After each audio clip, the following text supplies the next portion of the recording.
I mentioned about that one of your albums is during a live jazz cruise, and I've gone through you have a lot of great albums, and I noticed last year you actually came out with 2 albums at the same time. One was Historically Incorrect, and another is with your Amazon special that you have with Heavy Lightweight. So why did you release 2 albums last year? Well, I actually didn't. What happened, and this is the business side. So I had done Historically Incorrect earlier. That was a Showtime special. And then I did Heavy Lightweight on Amazon. So the Amazon owned Heavy Lightweight, and they, for a year, it was exclusively on Amazon. The production company Comedy Dynamics, they licensed both of them. So once the licensing opened up on the Amazon special, they re-released both of them on all genres. So you could get it through Amazon or iTunes, etc. So they weren't recorded in the same year. They just released Oh, them. And okay. that's the business side. Oh, That's yeah. the side where my manager and a bunch of other people make money, and I'm sitting there like, wait a minute, what? Who got what? Where do I get any? And they're like, you just be funny and stop asking questions. You had the honor of actually being insulted by the famous Don Rickles, who I've always been a fan of. I was saddened to hear about his passing a couple of years. So, how was the experience of just being insulted by him?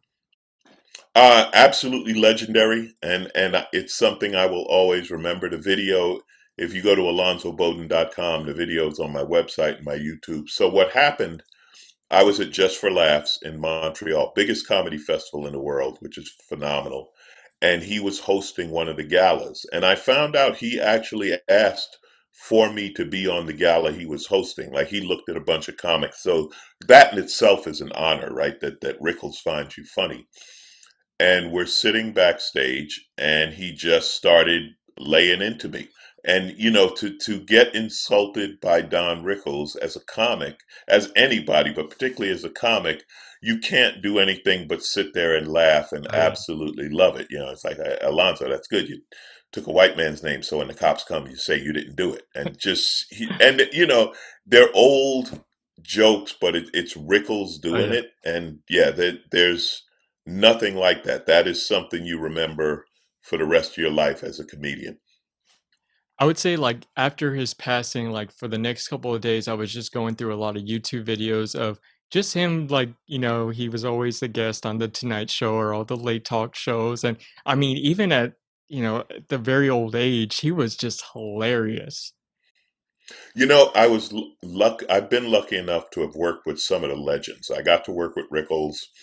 I got to work with Phyllis Diller when she was in her 80s. Um, Norm Crosby, another guy, Buddy Hackett. I got to work with them when they were, old. And when the cameras come on, when the lights come on, they're on. They're not old anymore. They come to life and they're funny. It's phenomenal to watch. I did a show with Phyllis Diller, and she, like I said, I think at the time she was 87 years old or so, and she's like paper thin and just really, frail. And the lights go on, and there's a guy in the audience in his mid 70s, and she started joking about how much she likes younger men, and we were just falling out because it was like, this is Phyllis Diller.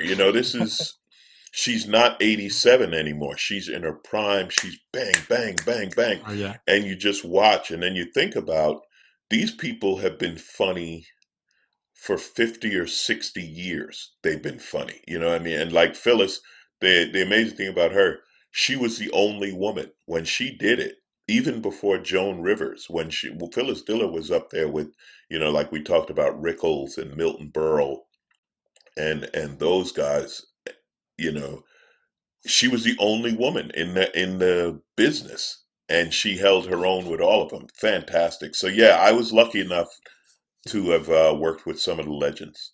You mentioned something really interesting, and going back to Last Comic Standing, where you won the third season, you mentioned that that was your introduction to everyone, or to, I guess, to the comedy world. But you've obviously been doing stand up before that, and you actually were on the second season of Last Comic Standing, where you were runner up, and I was a big fan of you when you were even just on the second season.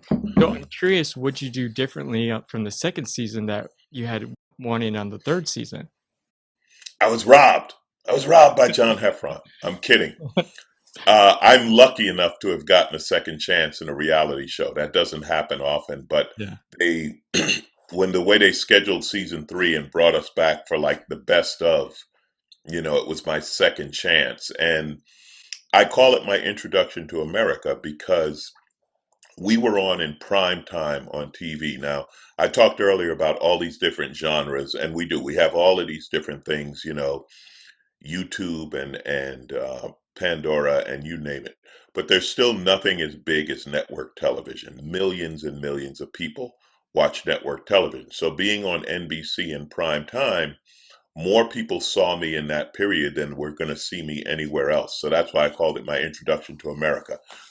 So season three, what was different was I kept doing new material.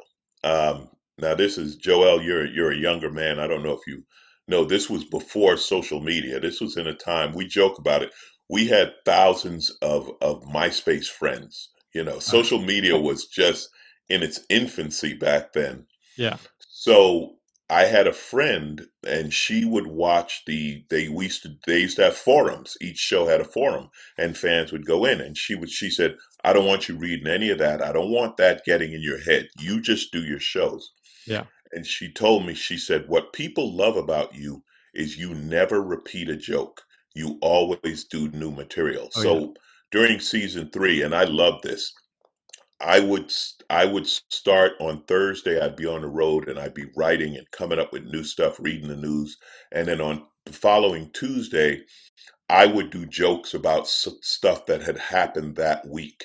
And I think the fans really responded to like, "Wow, this guy is just it's always new." And I think that was the big difference with season three. Also, I chopped Ralphie May in the knee. I hit him in the knee, so he was wounded, and then I punched John Heffron in the throat because I wasn't taking chances with him again. I was going to win, Joel. I was willing to take him Well, I out. mean, I was a big fan. I mean, since the first season, and I mean, obviously, I was very young, but I mean, I'm a big fan of comedy, and I watched it in like I watched the second season, and that's my introduction to you. And I think it was probably even before Last Comic Standing, where you were doing some filming gigs, and one of your first filming gigs was for a show that I was watching very young was the Power Rangers. So, what were you doing on that program? That was my first. Well, it wasn't my first time on TV, but it was one of my first. So when I started doing stand up, and you don't make any money, in your first few years, so I needed a day job. And my day job, a friend of mine got me a job driving trucks for the show Power Rangers. And this was I know the first Rangers. Like I was there Oh from the wow, first episodes of the first season, wow. and I was getting that. So I don't know how much you know about this or your fans know about this. There's a thing called craft service when you're doing shows, and it's basically the snack table. And it's out there all day. You grab water, drinks, whatever. They have different snacks. So I'm just getting something to eat off of there. And a sound guy heard me talking. He's like, "Wow, you got a great voice to be a monster. You want to do monster voices?" And I was like, "Sure." And that was it. They took me into the booth, and I started roaring about how I want to kill Power Rangers, and it worked into a gig, and I got to do a few of the shows, and I got to be in the movie, a voice in the movie. Yeah, that was a lot of fun. It's a shame that they put you as a monster because I could definitely see you as a Power Ranger. Yeah. Oh no, no, I'm twice the size of the Rangers. The Rangers, and this is the magic of television, right? They weren't kids, and only reason they weren't kids is because like there are filming laws, right? So kids can't work, all day and this and that. So the Rangers were all probably in their early 20s, but they looked like they were in high school. But they were all small. I mean, Amy Jo Johnson was an ex gymnast. I don't know if Oh yeah. Amy Jo was 5'3", maybe 100 pounds. So can you imagine my 6'3", 250 pound, just standing over Amy Jo? Wouldn't look good, Joel. So no. I did the voices of the monsters, and the actual monsters were the stunt people, and they'd put on these foam suits, and God bless them. It would be, in LA in the summertime, we're filming, Oh, it's a man. 100 degrees and they're wearing a giant rubber suit and fighting. And then Oh, man. they, at a break, they just pull the head off and pour ice water Oh, into the suit just to cool them off. It was a tough gig. It was much easier to be in studio making the sounds than being in a rubber suit trying to chase a Power Ranger.